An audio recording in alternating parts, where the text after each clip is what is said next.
काय नेमकं कारण होतं, काय मागणी केलेली आहे? इकडे नका येते हा.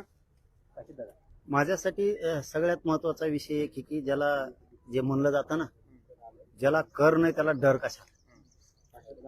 कायदा लॉ असं सांगतो, एखाद्या प्रकरणात जर नार्को टेस्ट करायची असली आणि जर आरोपी असले ते आणि आरोपींनी जर नाही म्हणले तर नार्को टेस्ट नाही करता येत.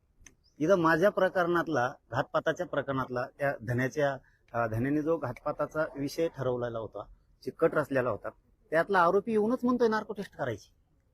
मग त्या अर्जाला मंजुरी द्या, त्याची अंमलबजावणी करा त्या अर्जाची. माझा पण अर्ज दिलेला आहे, दोन्ही अर्जाची मंजुरी द्या, नार्को टेस्ट करा, दूध का दूध पाणी का पाणी होऊ द्या. कारण ही अशी संधी आहे आता. कारण ते परळीचं ते खरकट आहे ना, ते गप बसणारच नाही. ते असेच पुन्हा पुन्हा जामीन झाले की पुन्हा पुन्हा कटर असणार, पुन्हा पुन्हा डावर असणार आणि पुन्हा घात घडून आणणार.